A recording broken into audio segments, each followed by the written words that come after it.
Soyez bénis des dieux. Nous continuons toujours avec notre série d'enseignements sur les 5 vêtements de Joseph. Nous avions déjà parlé du premier vêtement de Joseph et du second vêtement de Joseph. Le premier vêtement de Joseph qui est la tunique multicolore, et nous avions dit que Joseph, dans la maison de son père, dans sa jeunesse, revêtissant la tunique multicolore, c'est l'image de Christ dans l'éternité, avant que le temps ne soit accompli, dans l'ancienne alliance, revêtissant le corps multi-apparence et multi-manifestation. Avant de quitter la maison de Jacob, Joseph n'est pas allé en Égypte avec sa tunique multicolore. Les frères de Joseph l'ont retiré, sa tunique, l'ont trempé dans le sang des boucs et l'ont retourné à Jacob. Et cette tunique multicolore est restée auprès de Jacob. Et donc, Joseph, dans sa jeunesse, c'est l'image de Christ dans l'ancienne alliance, avant que Christ ne quittât le ciel. Il n'est pas venu ici sur terre avec sa tunique, avec son corps de gloire, son corps multi-manifestation et multi-apparence. Il a laissé son corps dans le ciel auprès du Père et il est venu comme un simple serviteur, revêtissant un autre corps, un second corps, qui est le corps humain, semblable aux hommes, le corps semblable au corps du péché. De la même manière que Joseph est arrivé en Égypte, portant l'habit des serviteurs et esclaves, qui est l'image du second corps, du corps humain, du corps des hommes, semblable au péché, le corps animal. Et de la même manière aussi que Joseph, avant de sortir de la maison de Potiphar, lorsqu'il a été accusé faussement par la femme de Potiphar, Joseph n'est pas allé en prison avec l'habit dont il utilisait dans la maison de Potiphar.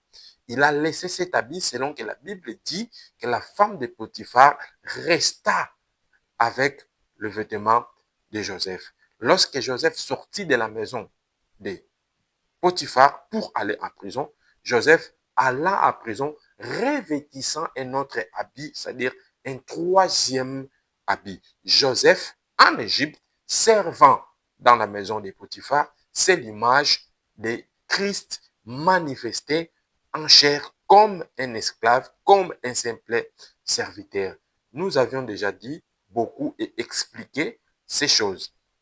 Aujourd'hui donc, nous allons parler du troisième vêtement de Joseph, qui est l'habit que Joseph utilisa dans la prison.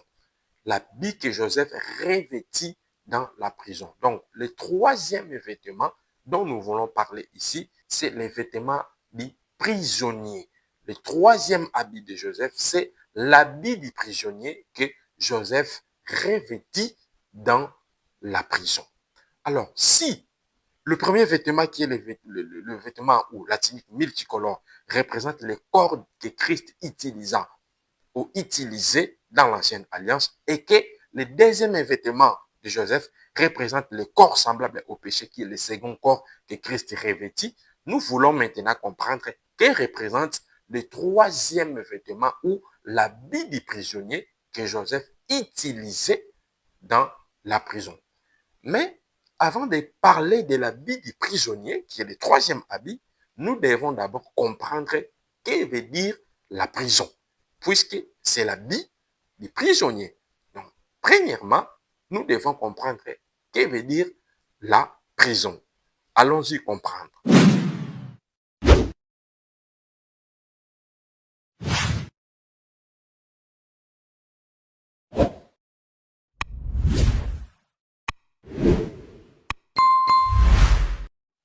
Nous lirons la parole de Dieu dans 1 Pierre, chapitre 3, versets 18 à 19. Écoutons ce que la Bible dit, 1 Pierre, chapitre 3, versets 18 à 19. Christ aussi a souffert une fois pour les péchés, lui juste pour des injustes, afin de nous amener à Dieu, ayant été mis à mort quant à la chair, mais ayant été rendu vivant quant à l'esprit, dans lesquels aussi il est allé prêcher aux esprits en prison. Donc, la Bible dit, quand Christ mourit, son corps était 3 jours dans les sépulcres. Le corps était là, dans les sépulcres, puisqu'on a mis Jésus dans la tombe, mais pendant les 3 jours où Jésus était dans la tombe, où le corps mort de Jésus était dans la tombe, selon l'esprit, la Bible dit que Jésus était allé en prison pour prêcher les esprits qui étaient retenus. Donc, cela veut dire ici, la prison fait allusion au séjour des morts ou bien au monde des morts. Au monde des morts.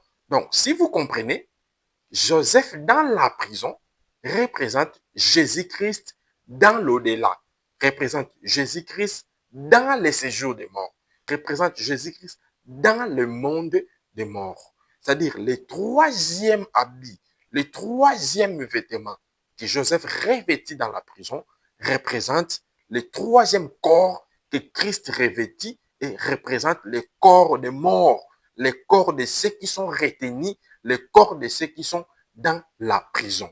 De la même manière que Christ, avant de venir ici sur terre, il devait revêtir le corps semblable aux hommes pour rendre service auprès des hommes. C'est aussi de la même manière que Christ, avant d'entrer dans le monde des morts, pour rendre service auprès de ceux qui étaient retenus, il devait aussi revêtir un corps semblable aux morts. C'est l'image de Joseph qui, dans la maison de Potiphar, travaillait en utilisant l'habit de l'esclave et serviteur, et quand le temps était accompli pour qu'il sortît de la maison de Potiphar vers la prison, il devait revêtir un troisième habit qui est l'habit du prisonnier afin de s'approcher des prisonniers et de rendre service auprès de ceux qui étaient retenus dans la prison. C'est aussi de la même manière que Christ, vivant ici sur terre, revêtissant le deuxième corps qui est le corps terrestre, lorsque le temps était accompli pour que Jésus passât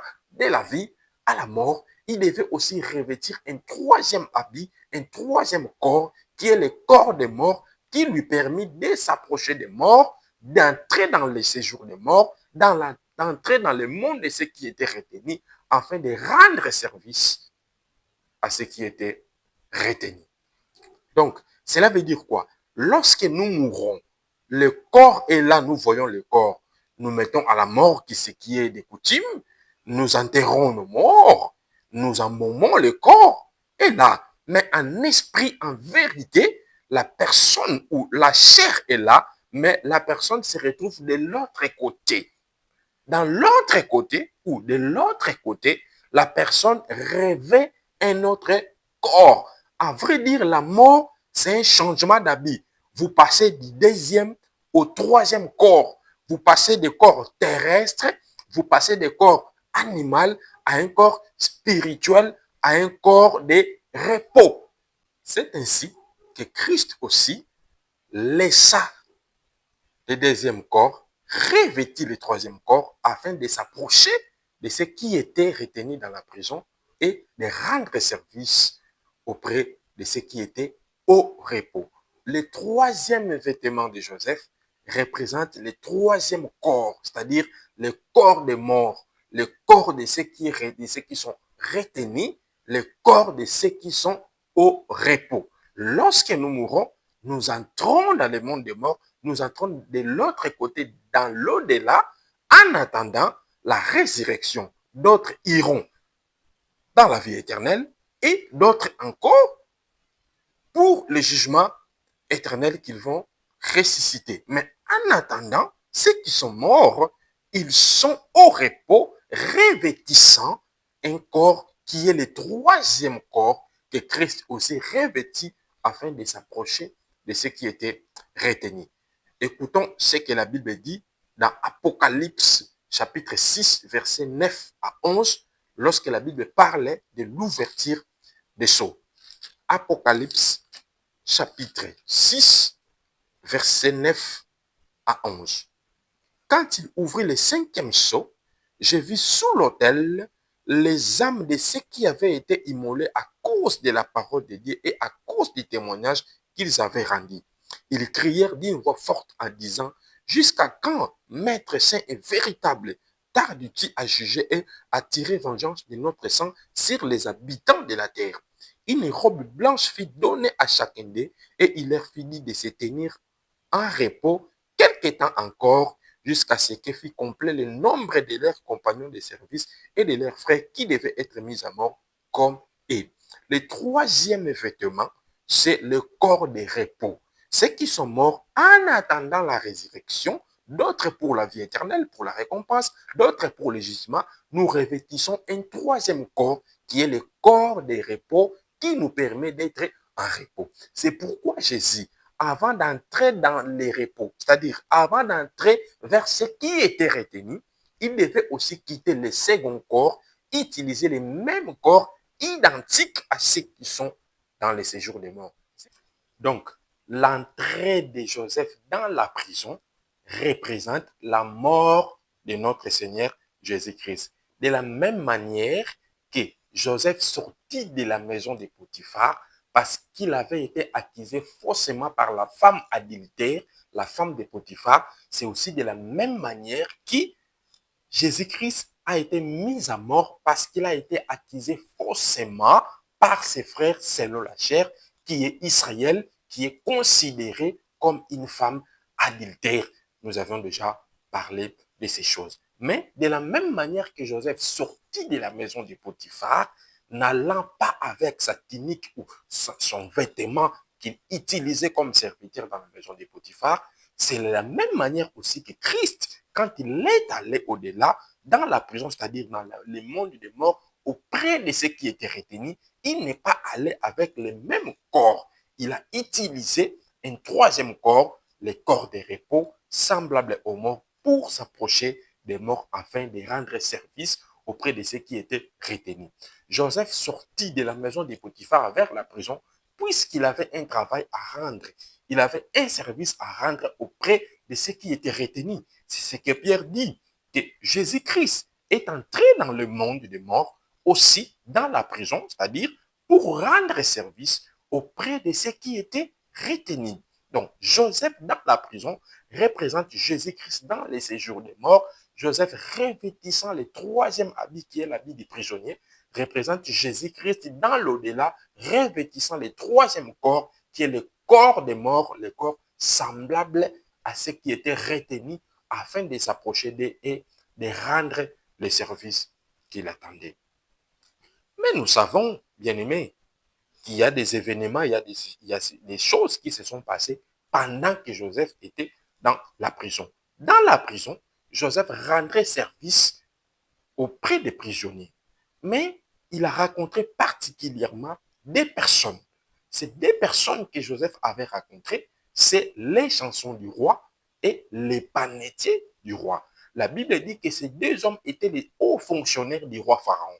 Et puisqu'ils avaient péché, le roi Pharaon, irrité, les a pris et les a enfermés dans la même prison où était Joseph. Et Joseph rendait service auprès des prisonniers qui étaient avec lui dans la prison. C'est-à-dire qu'il a aussi rendu service à les chansons et aux panetiers du roi. Un matin, lorsque Joseph est venu, il a regardé les deux hommes au visage. La Bible dit qu'ils étaient tristes. Et Joseph leur demanda. Ils racontèrent à Joseph, disant qu'ils ont fait un songe chacun qui devait être expliqué et il n'y avait personne qui était capable d'expliquer leur songe. Comprenez que la Bible dit ces hommes étaient tristes. Lorsqu'ils ont entendu que Joseph dire qu'il est capable de donner l'explication de leur songe, c'est lui qui commença les premiers à expliquer son songe, c'était les chansons. Il a expliqué son songe. Mais avant d'entrer ou avant de nous approcher de ces deux hommes, nous devons d'abord comprendre quel était le service, quel était le travail de les chansons et des panetiers. Les chansons étaient un homme de confiance du roi, un haut fonctionnaire qui s'occupait du vin du roi. Nous savons qu'il y a deux sortes de vins. Il y a les bons vins et il y a les moins bons. C'est-à-dire, il y a les bons vins et les moins bons. Rappelez-vous, dans Jean chapitre 2, lorsque Jésus transforma l'eau en vin, Le maître du repas a goûté l'eau changée en vin, il est allé vers l'époux. Il lui a dit que tu as gardé les bons vins. Il a fallu servir premièrement les bons vins, puis les moins bons. C'est-à-dire il y a deux sortes de vins. Il y a les bons vins et il y a les vins des goûts inférieurs. Or, les rois, avant de boire les vins, les rois devaient boire les bons vins. Or, avant que les vins arrivent sur la table du roi, il devait y avoir quelqu'un qui ait les services de la dégustation, qui ait les services de l'avant-goût. Il goûte les vins, il sache faire la différence entre ce qui est bon et ce qui n'est pas bon. Donc, les chansons étaient les serviteurs du roi qui goûtaient les vins, qui savaient faire la différence entre les mauvais et les bons vins. Et son service était de passer à la table du roi, de mettre dans la coupe du roi les bons vins. C'était ça le service de les chansons. Or, que veut dire la Bible? Donc, la Bible dit par rapport au vin de Psaume chapitre 54, verset 15, Psaume 54, 15, la Bible dit que le vin réjouit le cœur de l'homme et resplendit son visage. C'est-à-dire, le travail de les chansons, c'était de choisir, de goûter les bons vins et de les faire passer sur la table du roi. Son travail était comme de réjouir le cœur du roi et de resplendir le cœur du roi. Ça, c'était les services des chansons. Les chansons, c'était un serviteur de la dégustation. C'était un serviteur qui présentait au roi ce qui réjouissait le cœur du roi et ce qui resplendissait le cœur du roi. Tandis que les panetiers étaient celui qui s'occupait du panier. Il s'occupait du pain généralement, principalement du pain, et il s'occupait de tout ce qui se passait dans le four, c'est-à-dire dans le feu et principalement le pain. Donc, c'était ces deux serviteurs qui avaient offensé le roi Pharaon et le roi les a enfermés dans la même prison où était Joseph. Alors, ce matin, lorsque Joseph est venu, il a rencontré les deux hommes dans la tristesse. Et ils ont dit que nous avons fait un songe qui doit être expliqué et il n'y a personne qui nous donne l'explication favorable à ce songe. C'était les chansons, les serviteurs qui s'occupent du vin, qui dégustent, les serviteurs de l'avant-goût, les serviteurs qui font la différence entre les bons vins et les mauvais vins, les serviteurs qui s'occupent de la réjouissance du cœur du roi, qui s'occupaient de la resplendissance du visage du roi, qui commença les premiers à donner l'explication à son songe. Mais comprenez que lorsque Joseph est venu, il les a racontés dans la tristesse. Cela veut dire que les chansons a commencé à raconter son songe auprès de Joseph. Il n'a pas commencé avec joie, puisqu'ils étaient tristes. Ils ne comprenaient pas ce que voulait dire leur songe. Et les chansons a commencé à expliquer son songe à Joseph, disant que dans mon songe, il y avait un sceptre devant moi et le sceptre donna 3 sarments. Les sarments donnant des raisins mûrs et moi, j'avais la coupe de Pharaon dans ma main et j'ai pressé le vin et je l'ai mis dans la table du roi Pharaon. Joseph lui donna l'explication. Il dit, selon ton songe, tu ne dois pas être dans la tristesse. Tu dois être dans la joie, puisque ce songe, c'est un songe qui parle de la joie.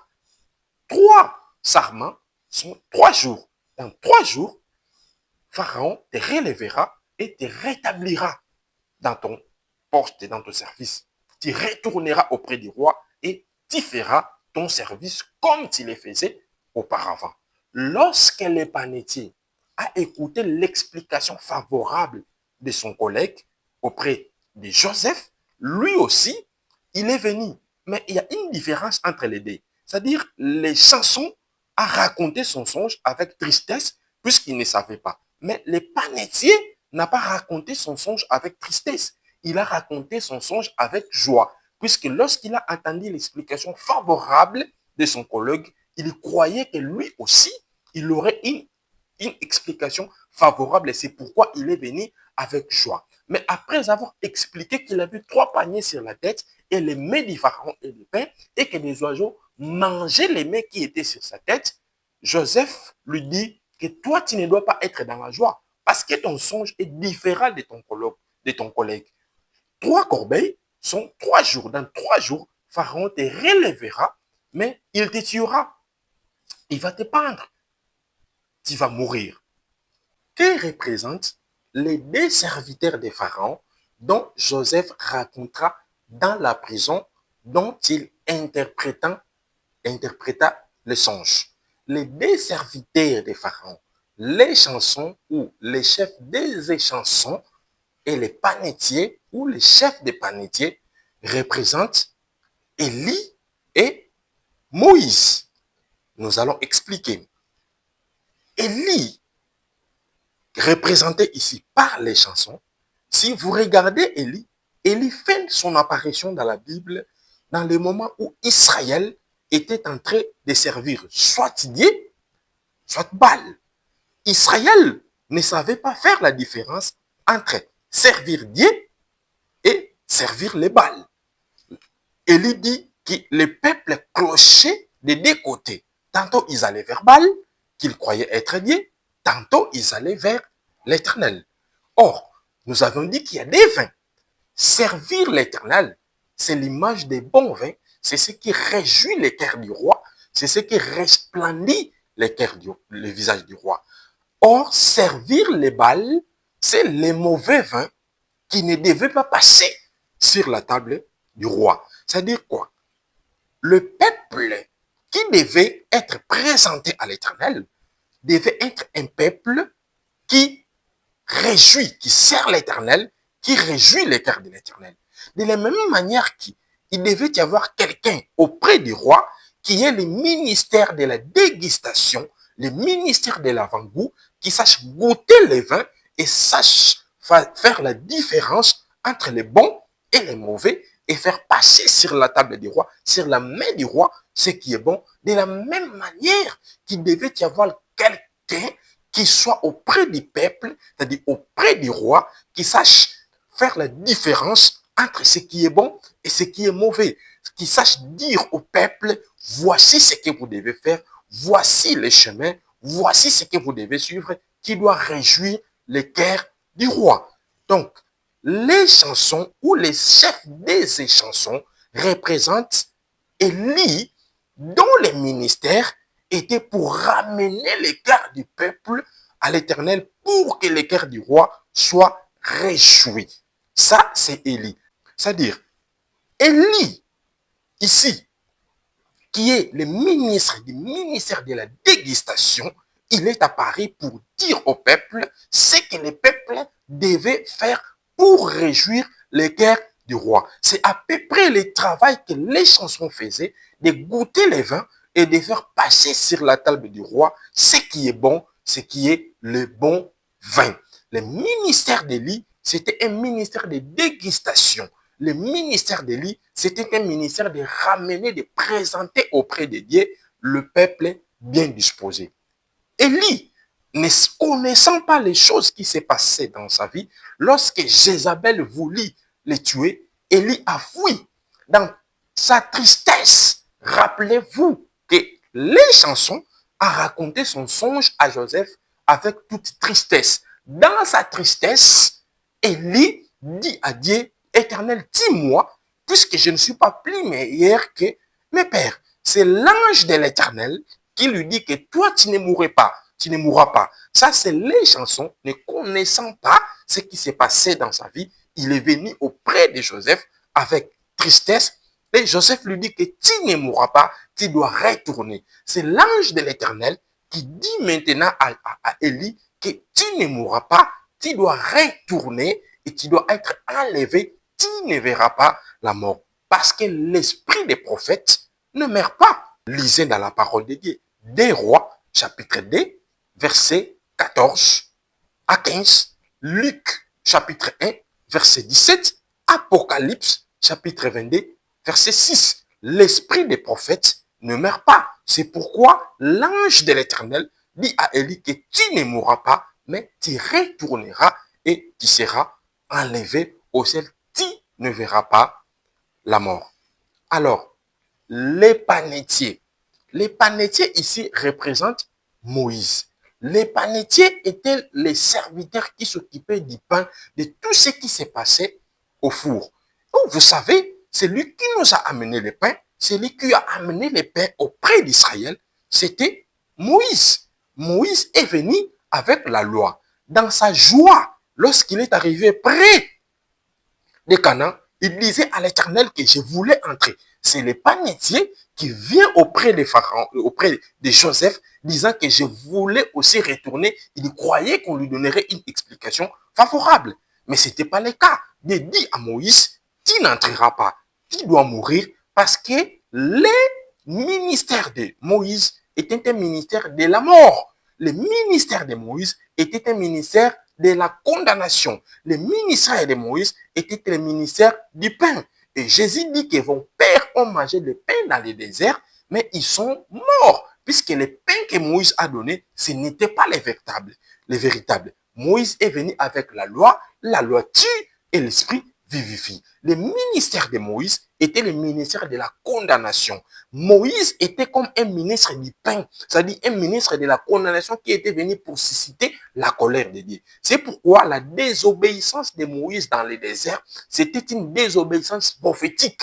Moïse ne pouvait pas arriver en Canaan, il devait être condamné et mourir parce qu'il est le ministre du ministère de la condamnation, il est le ministre du ministère de la lettre. Or, la lettre tue, il est le ministre du ministère, il est le ministre du ministère de la condamnation, il devait être condamné puisque la loi était venue pour susciter la colère et par la colère, Dieu nous dit, nous sommes arrivés à la mort puisque Paul dit, c'est par la loi que nous avons connu les péchés et par les péchés, la mort. C'est pourquoi Moïse ne devait pas arriver à Canaan, il devait mourir. Cela a été déjà prédit, a été fait dans la vie du panetier qui s'occupait du pain. Joseph lui expliqua, il dit que toi, tu ne dois pas te réjouir, tu mourras parce que tu t'occupes du pain. C'est lui qui s'occupe du pain, c'est Moïse, il est venu avec la loi. La loi a suscité la colère de Dieu, nous a fait connaître les péchés, et par les péchés, nous sommes morts. Écoutons plutôt ce que la parole de Dieu dit à propos du ministère de Moïse. Nous sommes dans 2 Corinthiens, chapitre 3. Paul dit 2 Corinthiens, chapitre 3. Nous allons lire rapidement 2 Corinthiens, chapitre 3, versets 6 à 11. Écoutons ce que Paul dit au propos du ministère de Moïse. Il nous a aussi rendus capables d'être ministres d'une nouvelle alliance, non de la lettre, mais de l'esprit, car la lettre tue, mais l'esprit vivifie. Moïse était venu avec la lettre, mais la lettre tue. Donc Moïse devait être mourir. Les panetiers qui s'occupaient du pain, ils devaient mourir. Les rois devaient les récupérer et les tuer. Les ministres du ministère de la lettre devaient être atteints par la mort. Au verset 7, or si le ministère de la mort, gravé avec des lettres sur des pierres, a été glorifié au point que les fils d'Israël ne pouvaient fixer les regards sur le visage de Moïse à cause de la gloire de son visage, bien que cette gloire fût passagère. Écoutez ce que dit le verset 7. Or, si le ministère de la mort, donc le ministère de Moïse était un ministère de la mort. Or, le ministre du ministère de la mort, il devait lui aussi être atteint par la mort. C'est pourquoi dans le désert, Moïse ne devait que mourir, il ne devait pas arriver dans Canaan qui représente la vie. Au verset 8, combien le ministère de l'Esprit ne serait-il pas plus glorieux si le ministère de la condamnation a été glorieux, le ministère de la justice est de beaucoup supérieur en gloire. Écoutez-vous comment Paul qualifie ou appelle le ministère de Moïse. Il dit, combien le ministère de l'Esprit sera-t-il plus glorieux si le ministère de la condamnation, donc le ministère de Moïse, était un ministère de la mort, était un ministère de la condamnation. Moïse est venu avec la loi, c'était pour susciter la colère de Dieu. Il devait aussi lui-même être atteint par la même colère. C'était pour susciter la condamnation. Il devait lui-même aussi être atteint par la condamnation. La loi était venue pour que les péchés se manifestent et par les péchés, la mort. C'est pourquoi le ministère de Moïse est qualifié comme le ministère de la mort. Et Moïse ne pouvait que mourir sans arriver en Canaan. Donc, qu'est-ce que j'essaye de vous dire? J'essaye de vous dire que Joseph dans la prison, revêtissant le troisième habit, représente Christ dans les séjours des morts, rendant service auprès de ceux qui étaient retenus. C'est dans la prison que Joseph racontera les chansons et les panetiers et il donna l'explication des songes qui leur surpassaient. Alors, c'est lorsque Jésus est entré dans le monde des morts, lorsqu'il est sorti, c'est là qu'il est venu avec l'explication de la loi et des prophètes. C'est pourquoi dès que Jésus rendit l'âme, les rideaux du temple se déchira. C'est-à-dire, ce qui était dans l'ombre, ce qui était caché derrière la loi et les prophètes, nous est révélé par la mort et par la résurrection de Jésus. Frère, des choses que moi, que nous disons, que l'Esprit dit à l'Église maintenant par nous, c'est parce que Christ est mort et il est ressuscité que nous avons eu accès à ces révélations. C'est parce que Joseph est entré dans la prison qu'il a donné l'explication aux songes du panetier et des chansons que nous avons connues, des choses qui étaient cachées. C'est-à-dire, c'est parce que Christ est passé par la mort, il a traversé le voile, il est entré dans le monde des morts, qu'il est sorti avec l'explication de la loi et des prophètes, des choses qui étaient cachées, même aux yeux de Moïse et aux yeux d'Élie, non pas seulement, même aux yeux de tous les prophètes. C'est pourquoi Joseph devait entrer dans la prison afin de donner l'explication aux songes de l'ascension et du panetier. C'est pourquoi Christ devait passer par la mort pour révéler la vérité qui était cachée derrière la loi et derrière les prophètes. Donc, Christ est entré dans le monde des morts, utilisant le troisième corps, qui est le corps des morts, pour s'approcher des morts. L'entrée de Joseph dans la prison représente la mort de notre Seigneur Jésus-Christ. Et c'est là que nous avons eu l'explication, la révélation des choses qui étaient cachées derrière la loi et derrière les prophètes. Maintenant, lorsque le temps était accompli pour que Joseph sortit de la prison et qu'il alla auprès du roi Pharaon, qu'est-ce qui était arrivé? Les chansons, lorsqu'il est parti, Joseph lui avait fait une prière. En vérité, c'est un ordre que Joseph avait donné à les chansons, mais sous forme d'une supplication.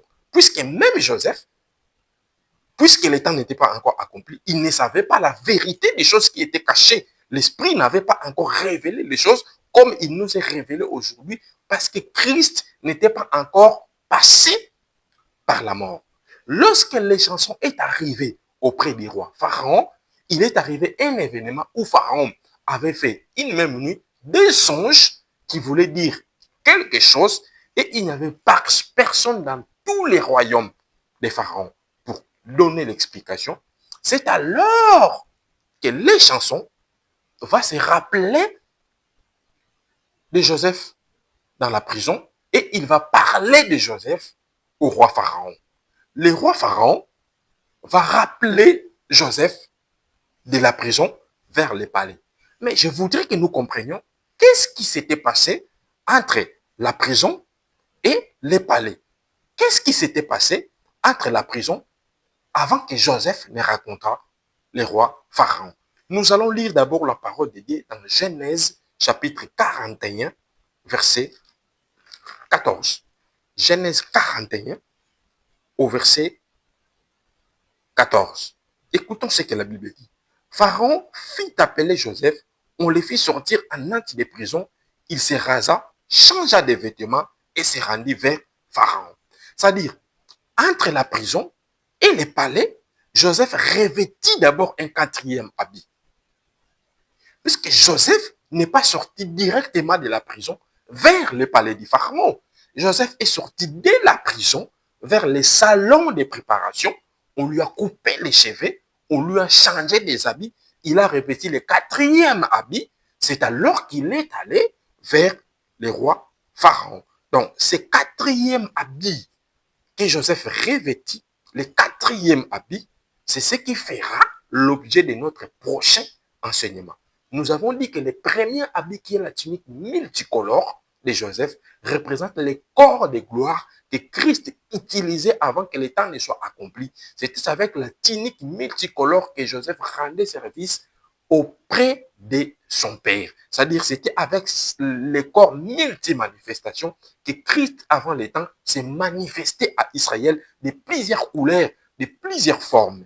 Lorsqu'il est sorti de la maison de son père, Joseph a laissé la tunique multicolore, il a revêtu le second habit qui est l'habit de l'esclave et prisonnier. Lorsque Christ a quitté les cieux, il a laissé le corps de gloire, il a revêtu le corps semblable aux hommes qui est le corps terrestre, qui est le deuxième corps. Lorsque le temps était accompli pour que Joseph sortît de la maison de Potiphar, accusé faussement par la femme adultère, il a été retenu dans la prison, il a laissé l'habit qui est le deuxième habit dans la maison de Potiphar. Il est allé dans la prison, il a revêtu un troisième habit. Le deuxième habit que Joseph revêtit dans la maison de Potiphar, dont il rendait avec service, c'est le corps humain, c'est le corps animal, c'est le corps semblable aux hommes, c'est le corps qui est comme sous la loi.